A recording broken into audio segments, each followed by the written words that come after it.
चलो, exempted income,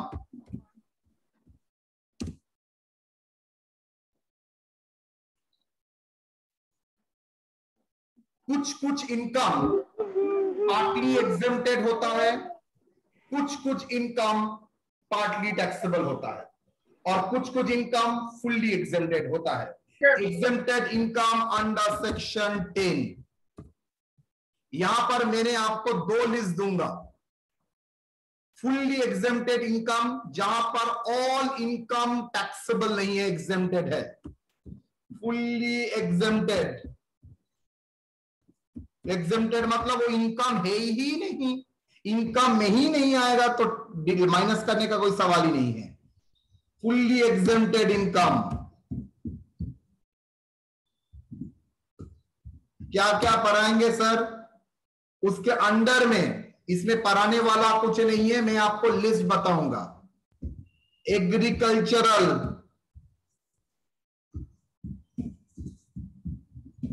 income मतलब खेती बाड़ी से income in from agricultural operation,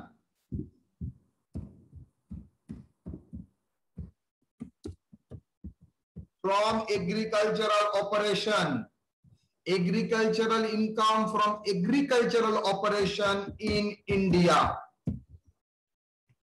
agricultural income from agricultural operation in India,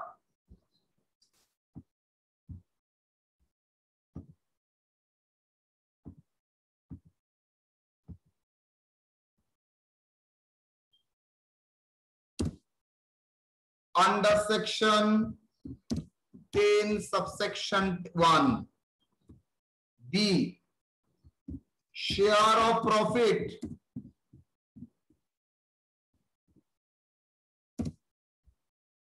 of members of Hindu undivided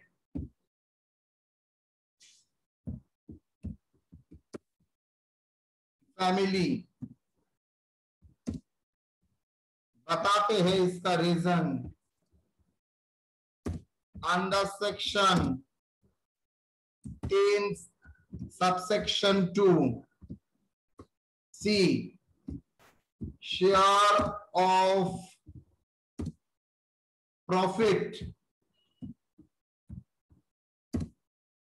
of partners of a partnership firm under section 10 subsection 2A। कारण समझ लोगे तो आराम से आसानी होगा।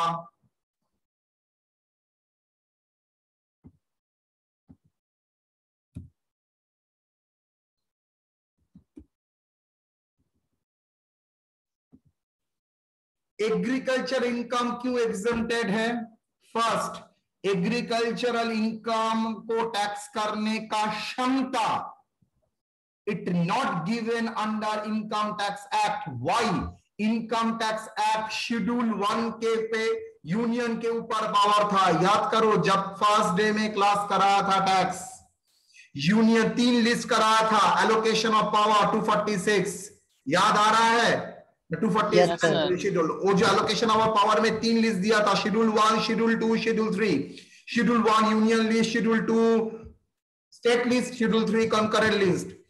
बोला था tax on income, that is income tax excluding agricultural income. तो एग्रीकल्चरल इनकम के ऊपर टैक्स करने की क्षमता किसके ऊपर है? स्टेट गवर्नमेंट के ऊपर।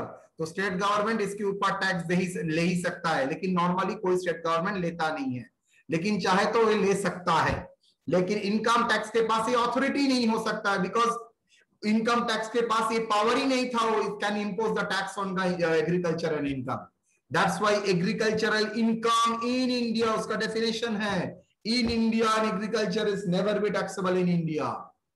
लेकिन कुछ हद तक इसके लेवल ऊपर इसका टैक्स कैलकुलेशन के टाइम इसका एक इंटीग्रेशन होता है। जब मैं एग्रीकल्चरल इनकम कराऊंगा तब मैं आप लोगों को एग्रीकल्चरल इनकम के इस पहलू के ऊपर बात करूंगा। आज इस पहलू के ऊपर हम लोग बात नहीं करेंगे, ठीक है। सिर्फ इतना समझ लीजिए, agricultural income in India is fully taxable. लेकिन सर वो एग्रीकल्चरल इनकम अगर बांग्लादेश से आता है, सॉरी गलत बोला, agricultural income in India is fully exempted under section 10(1), लेकिन वही एग्रीकल्चरल इनकम फ्रॉम बांग्लादेश होता है तो इट इज फुल्ली टैक्सेबल। अगर नेपाल में हुआ तो sir fully taxable. Nepal is not India, Bangladesh, Bhutan is not India. B, share of profit of member of Hindu undivided family. क्यों? आपको याद है मैंने जब पर्सन कराया था वहां पर क्या क्या लिस्ट में नाम दिया था, एसएससी कौन कौन बन सकता है। एसएससी किसको बोला जाता है? जिसके अगेंस्ट में कोई इनकम टैक्स का प्रोसीडिंग्स चल रहा है और जो दूसरे का रिप्रेजेंट कर रहा है उसके लिए इसके ऊपर चल रहा है। लेकिन एसएससी कौन कौन हो सकता है उसके डेफिनेशन में हम लोगों ने दिया था इंडिविजुअल, ओके विष्णुप्रिया, इंडिविजुअल और association of person, body of individual, partnership firm, Hindu undivided family, company. मतलब हिंदू अनडिवाइडेड फैमिली को अपना इनकम के ऊपर खुद टैक्स कैलकुलेट करना पड़ता है, तो खुद टैक्स कैलकुलेट करके गवर्नमेंट को हिंदू अनडिवाइडेड फैमिली के इनकम के ऊपर टैक्स देना भी पड़ता है। अगर से टैक्स दे ही देते हैं फिर से मेंबर को टैक्स देना पड़ेगा। खेला हो रहा है हम लोगों के साथ? No, that's why one income never be tax twice, that's why इसको छोड़ के रखा है। इसलिए share of business, share of income, share of profit of the business of the Hindu undivided family कभी भी टैक्सेबल नहीं होता है मेंबर के हाथ में, बिकॉज हिंदू अनडिवाइडेड फैमिली उसके ऊपर ऑलरेडी टैक्स दे चुका है। Okay, similarly share of profit of the partnership firm, same thing. Partnership firm का असेसमेंट अलग से होता है, मतलब उसका इनकम के ऊपर ऑलरेडी पार्टनरशिप फर्म टैक्स देता है, तो वही टैक्स देने के बाद वो प्रॉफिट अगर पार्टनर लोगों को डिस्ट्रीब्यूट करता है, क्या फिर से इनकम फिर से टैक्स देगा? नो, हो ही नहीं सकता। तो इसलिए 3 इनकम एग्जेम्प्टेड करके रखा है। विष्णुप्रिया बॉल की प्रश्न करेছিস? না স্যার কিছু না। हाथ जे तुली बाबा।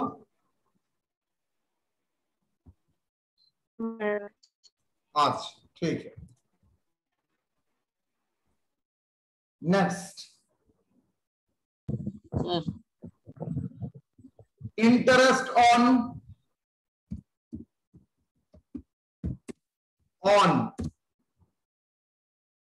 Post office savings bank account.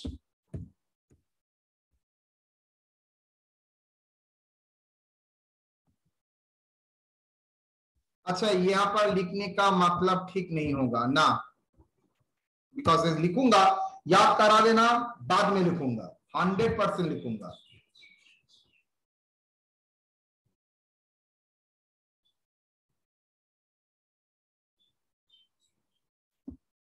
sum received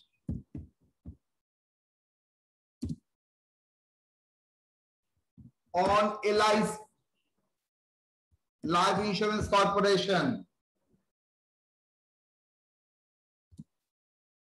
under section 10D मानने के बाद मेरे फैमिली को जो पैसा मिलेगा लाइफ इंश्योरेंस का वो पूरा ही एग्जेम्प्टेड है, बिकॉज वो LIC से मिलता है, पूरा ही एग्जेम्प्टेड है। पेमेंट फ्रॉम, आप लोग चिल्ला देंगे, PPF and RPF at the time of termination of employment, चाहे रिटायरमेंट हो, डेथ हो, पीपीएफ एंड आरपीएफ में जो पैसा आपको मिलता है, पीपीएफ और आरपीएफ में जो पैसा मिलता है, मैंने कराया था, इट इज फुल्ली एग्जेम्प्टेड। लेकिन आरपीएस यूआरपीएस से जो पैसा मिलता है बेटा, इट इज फुल्ली टैक्सेबल, याद है? Yes sir. Scholarship,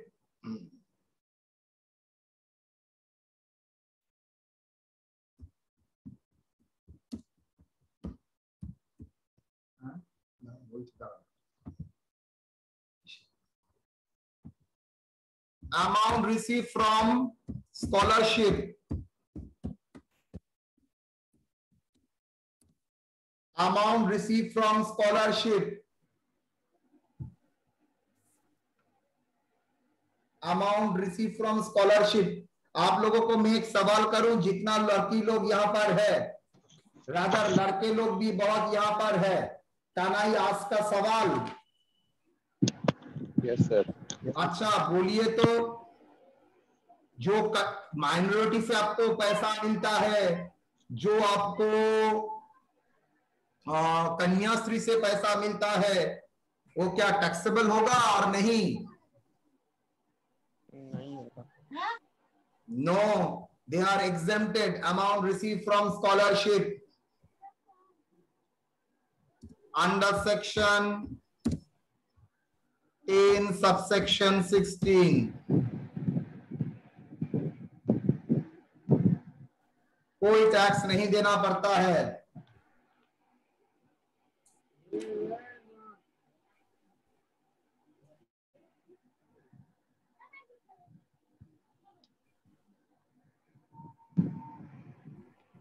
Dividend income from Indian company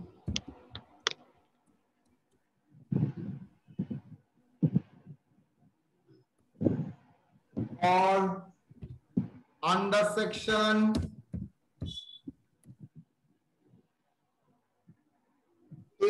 34,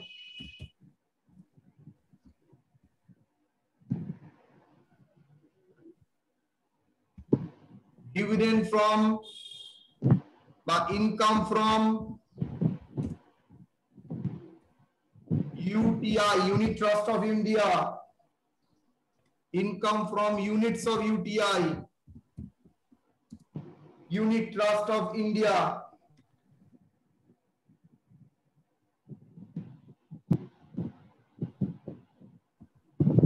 under section 1035, ये सब लिस्ट एग्जेम्प्टेड था। लेकिन मजे का बात है, लास्ट ईयर था ये एग्जेम्प्टेड था, मैं जानता था एग्जेम्प्टेड कैटेगरी में ही था, लेकिन पता चला एग्जेम्पशन आप लोगों के लिए भी एप्लीकेबल है। मतलब ये दोनों जो मैं लिखा, ध्यान से देखो, ये दोनों जो मैंने लिखा वो काट दिया, इसका मतलब ये अमेंडेड हुआ है। ब्रैकेट में लिख रहा हूं, अमेंडेड फॉर फिनांस एक्ट 2020, जो हम लोगों के लिए एप्लीकेबल है। मैंने सोचा था एप्लीकेबल नहीं होगा, लेकिन एप्लीकेबल है। फाइनेंस, ओके, ये अमेंड हुआ है ये पार्ट।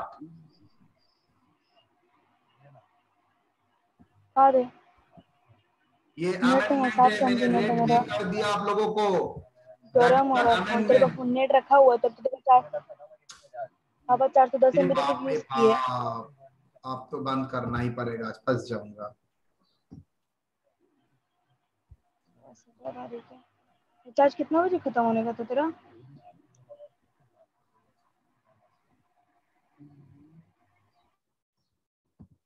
चलिए,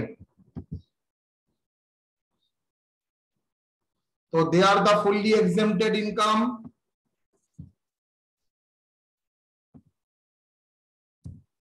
now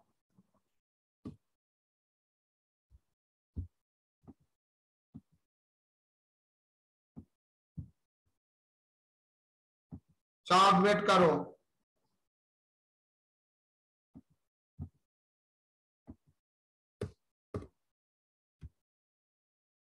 partly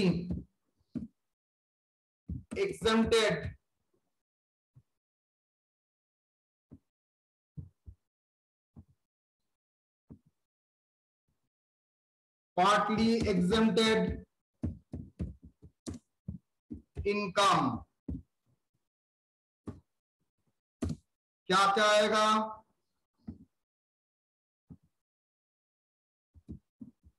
house rent allowance,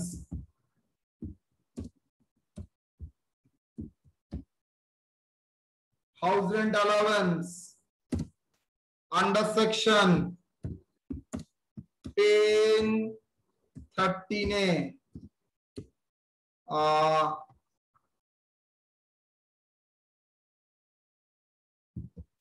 traveling allowance और daily allowance,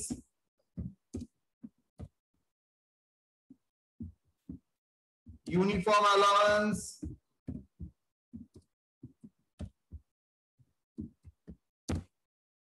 अंडर सेक्शन 1014 और भी लिस्ट में है, 5 आइटम लिस्ट में है, आई थिंक सबको याद है। Leave encashment received,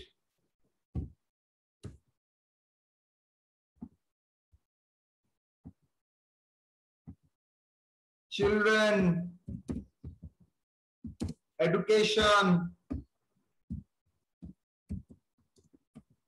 allowance, pension, family pension, याद है 1/3 and 15,000। सर ये लिस्ट बहुत बड़ा है, आपको याद रखने का जरूरत नहीं है। आप लोग जितना मैंने दिया है उतना ही आप लोग याद रखिएगा, कितना एग्जेम्प्टेड है और नहीं।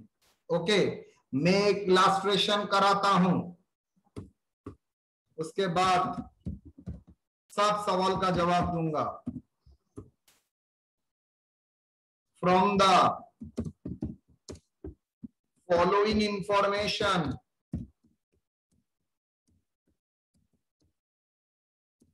compute taxable income of Mr. Hanuk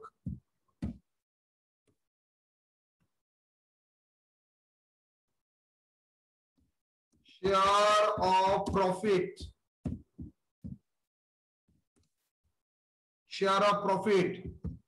received from partnership firm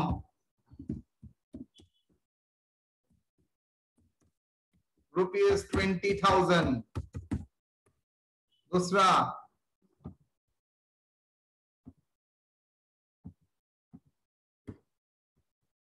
share of income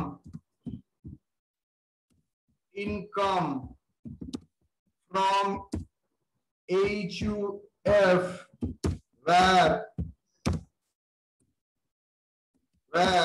he is a member,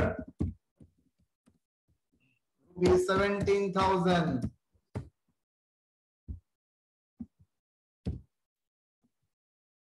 अच्छा, और एक चीज भूल गया लिखना, बाई चांस याद में आ गया, very very important. Post office saving interest under section 15, very very important, up to ₹3,500, up to ₹3,500।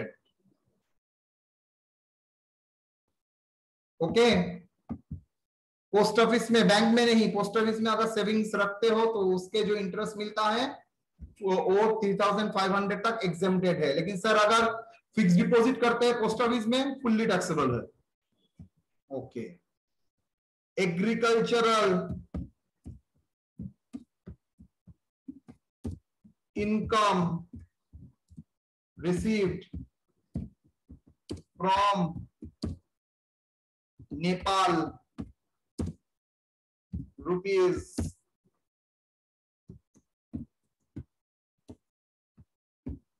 'agricultural income from Bangladesh, from India, from West Bengal,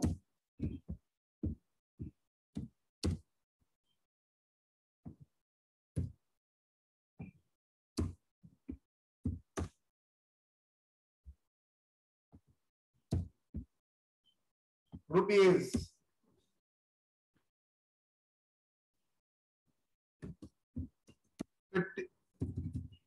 40,000.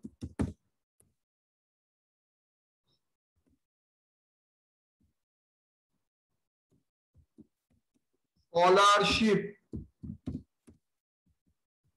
received from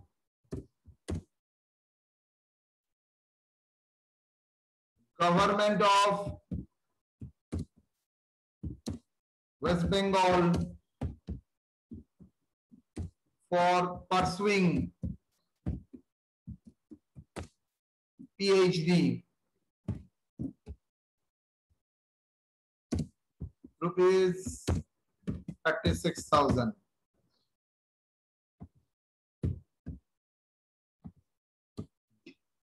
Dividend from foreign company,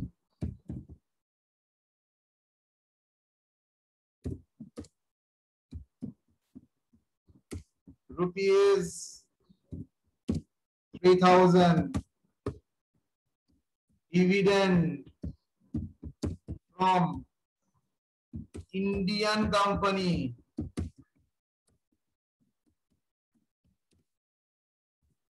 rupees 50,000. Income received from unit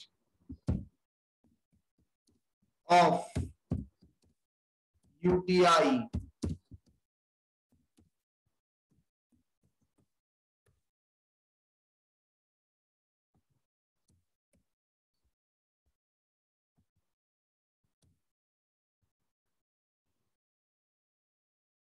done.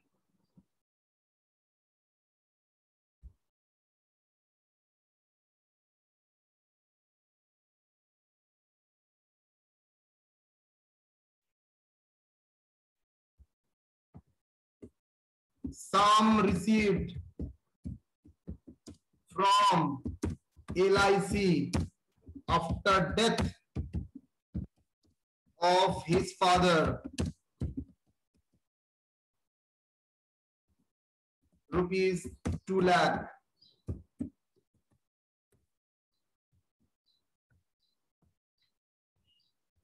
Family pension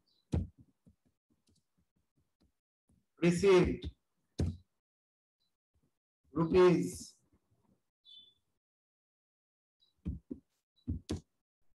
90,000.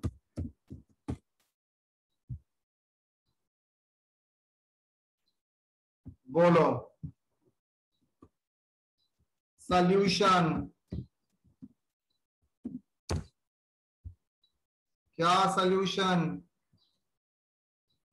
computation of taxable income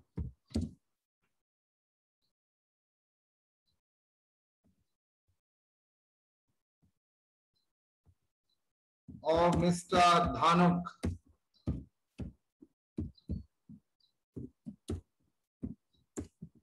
for the previous year 2020-21.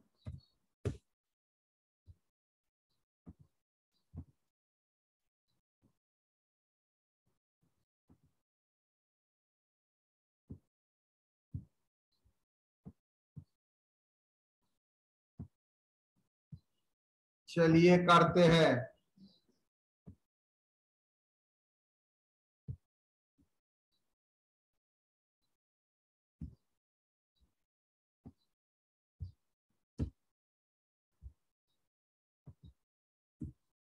चलिए, share of profit from partnership firm क्या होगा?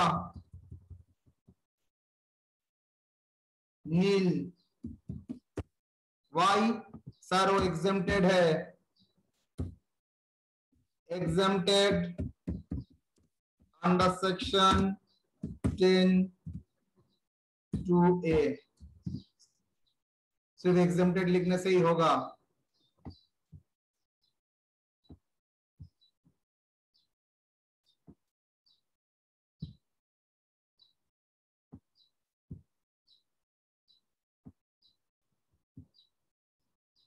Share of income from Hindu undivided family where he is a member क्या होगा?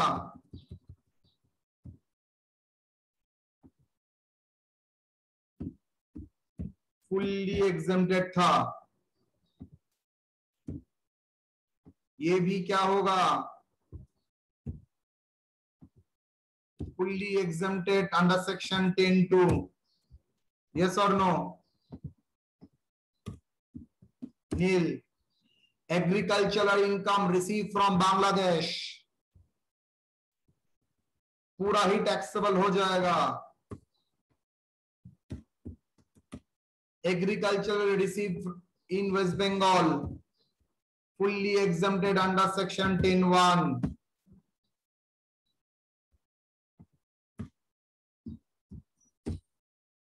Scholarship received from the government of West Bengal fully exempted under section 10(16).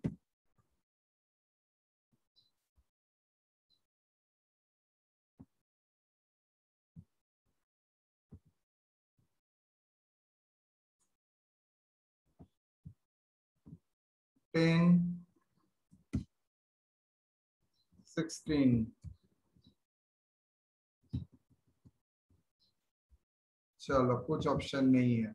Dividend receive from foreign company, dividend receive from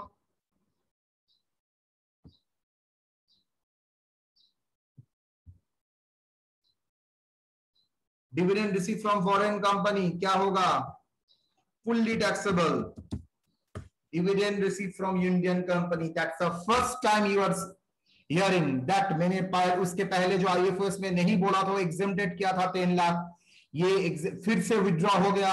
अब बोल रहा है dividend income is not at all taxable, sorry not at all exempted, पूरा ही taxable है, whatever may be the amount और whatever the source, Indian company, foreign company, whatever may be the situation, dividend company is fully taxable.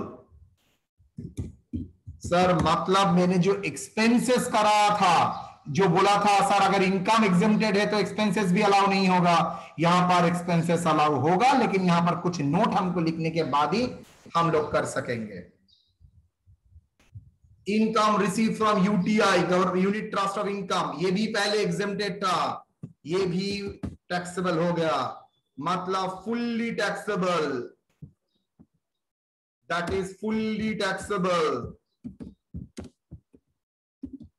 Special case, fully taxable.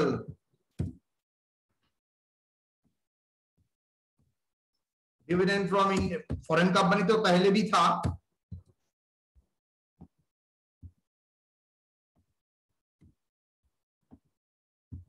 लेकिन Indian company इस बार से ही हुआ है। Sum receive from LIC, fully exempted, LIC से जो पैसा अगर मिलता है तो।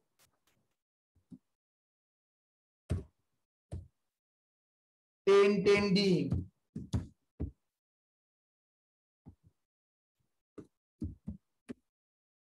फैमिली पेंशन रिसीव करना पड़ेगा,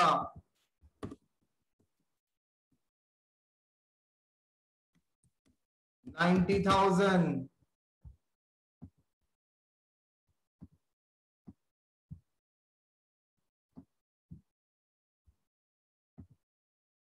less exempted, lowest one,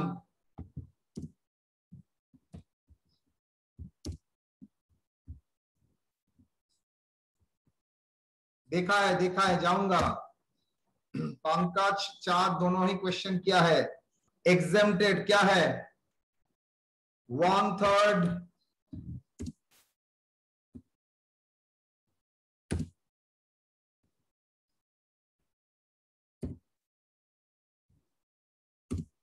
1/3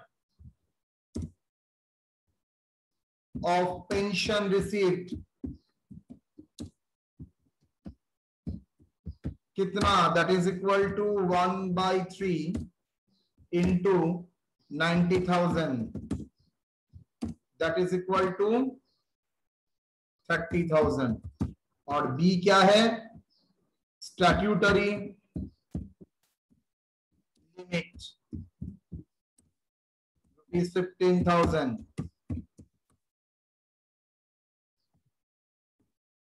15,000 is the exempted, तो टैक्सेबल हो जाएगा हाउ मच? और कुछ?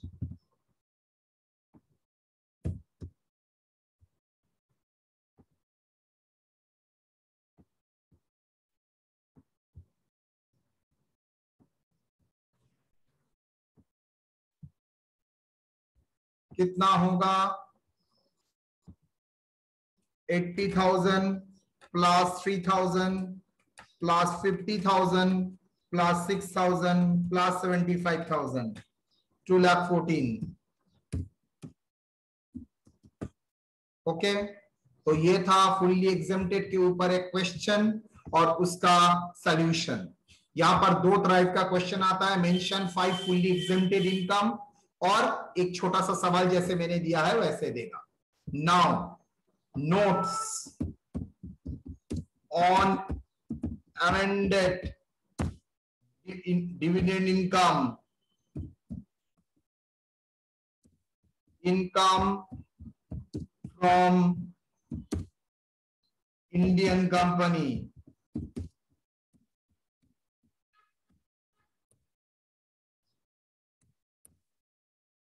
from the assessment year 2020, 21, 22, the dividend is fully taxable. The dividend is fully taxable. From the assessment year 2021-22, the dividend is fully taxable. The dividend income is fully taxable. Now, the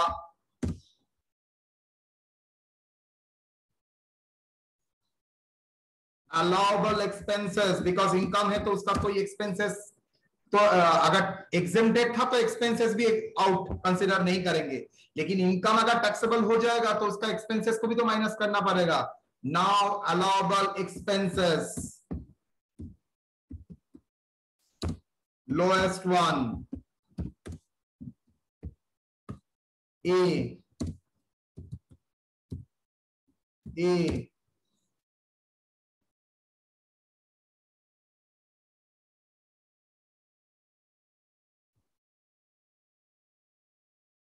20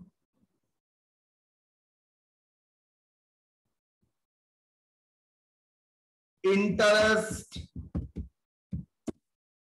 expenses be 20% of interest, 20% of dividend received.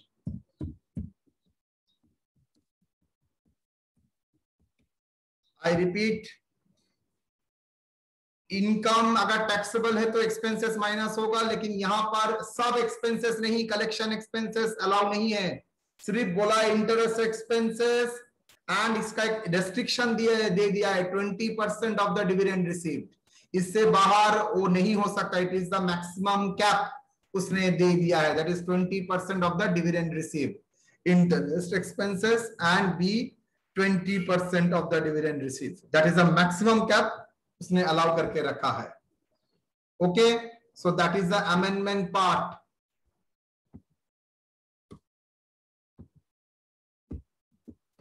Amendment under section 1034 and 1035.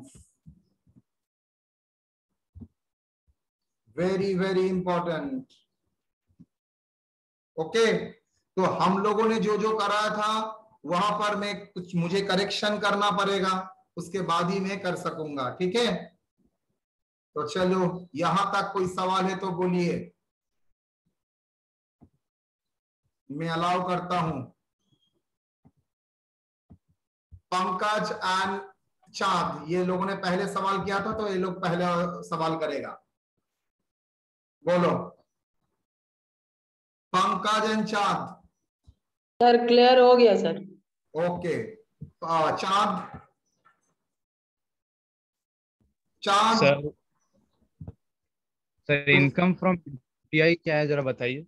Income from UTI unit trust of India. Actually पहले mutual fund India में अभी भी है unit trust, जैसे LIC है वैसे ही एक statutory corporation है यूनिट ट्रस्ट ऑफ इंडिया, जहां पर लोग सेविंग्स के लिए पैसा जमा करते हैं.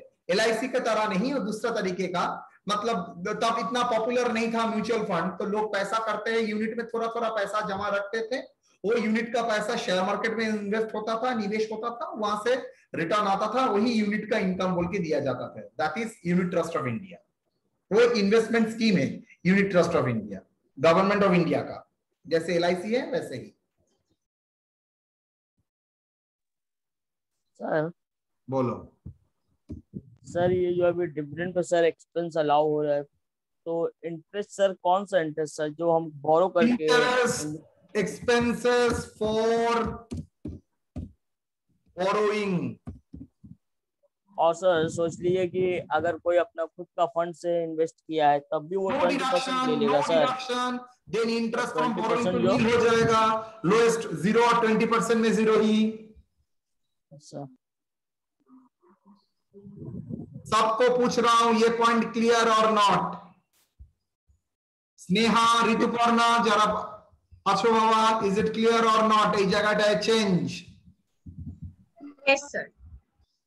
অ্যামেন্ডমেন্ট আছে, আমি বলেইছিলাম করানোর সময় এখানে একটা অ্যামেন্ডমেন্ট আছে, আমি জানি না অ্যাপ্লিকেবল হবে কিনা, পরে এলো এটা অ্যাপ্লিকেবল. আচ্ছা, আইএফও আদার সোর্সে কটা ক্লাস হয়েছিল? একটা না তিনটে? এই দুটো না তিনটে? দুটো हुआ था. दो. चलो चलो चलो, मैं 2 नंबर प्रॉब्लम ओपन किया, वहां पर dividend dividend dividend dividend dividend dividend dividend dividend लीच में प्रॉब्लम में होगा सर शायद, देखते हैं. Dividend from Indian company, collection expenses 10,000, क्या होगा सर अलाउ है 10,000 होगा सर? 10,000 मजा होगा, मजा मजा. सर कलेक्शन तो नहीं है सर उसमें कुछ, इसलिए तो बोला मजा होगा. क्या होगा? सब करेक्शन, सबका कॉपी में करेक्शन करो. डिविडेंड फ्रॉम इंडियन कंपनी कितना था? 25,000 less expenses,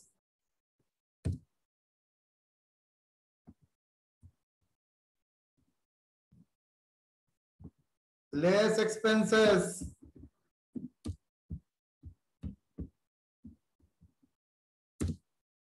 for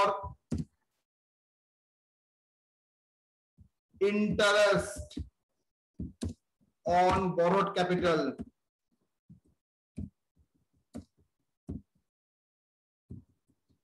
On borrowings कुछ है? नील, नो, तो पूरा ही टैक्सेबल हो जाएगा. यस और नो बेटा? समझ में आया? करेक्शन समझ में आया?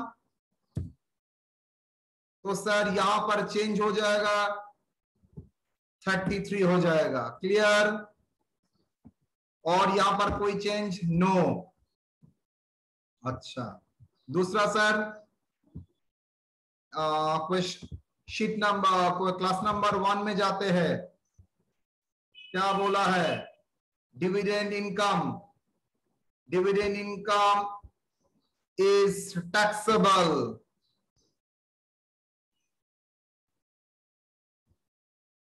Is fully taxable.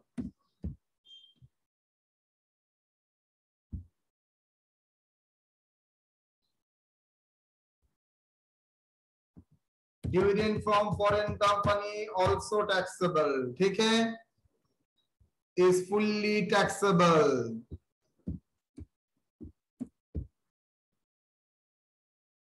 Fully taxable.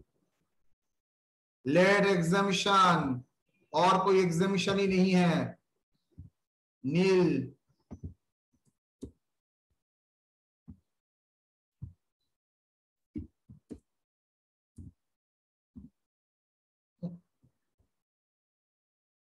Taxable 15 lakhs.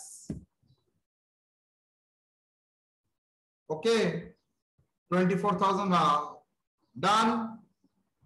यहां पर ही मैं जो आज का अमेंडमेंट वहां पर भी डाल दे रहा हूं, आज का जो अभी की अमेंडमेंट कराया है,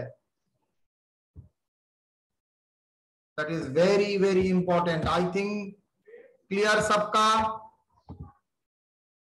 यस सर। तो यहां पर लिखने के बाद मैं एक अमेंडमेंट कर देता हूं, मजा करके लिखता हूं तो मजा ही लगेगा।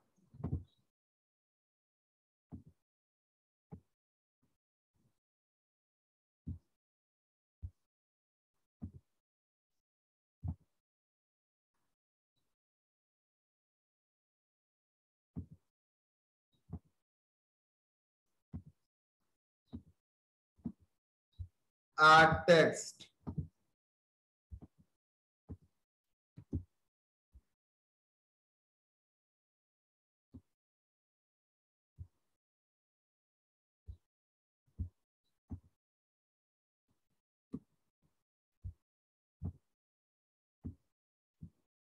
ठीक है, तो सो आपके लिए प्रॉब्लम नहीं रहेगा। मैंने अमेंडमेंट को बॉक्स में कर दिया, डन। तो आई थिंक और प्रॉब्लम नहीं होगा आप लोगों का।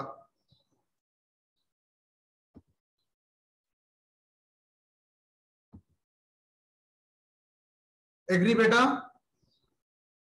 Yes sir. तो कोई सवाल अभी के लिए? कोई सवाल इस पॉइंट में? ऋतुपर्णा?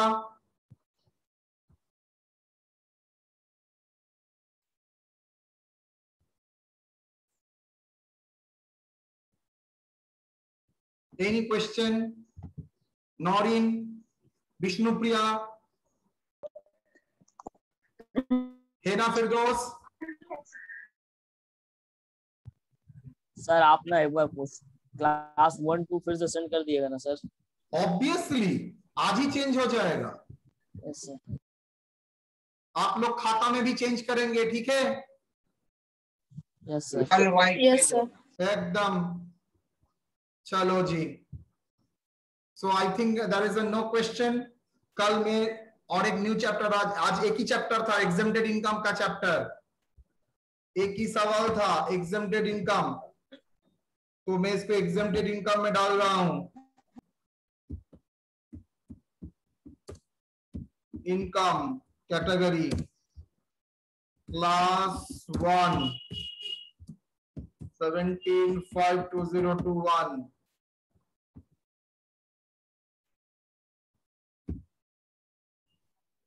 सर। हाँ बोलो सर, अलाउंसेस में जो अमेंडमेंट हुआ है, अलाउंस में क्या अमेंडमेंट हुआ है बोलो तो? किसका आवाज आ रहा है इतना? म्यूट ऑफ करो ना, कोई अलाउंस में अभी तक कोई अलाउंस म्यूट ऑफ करो। नहीं आया है। सर फुल्ली एग्जेम्प्टेड को आपने पार्टली कर दिया है। ना ना ना, फुल पार्टली है। मैं जानता हूं तुम कौन सा पॉइंट में तुम्हारा बहुत अच्छा पकड़ा है, बहुत ही अच्छा पकड़ा है।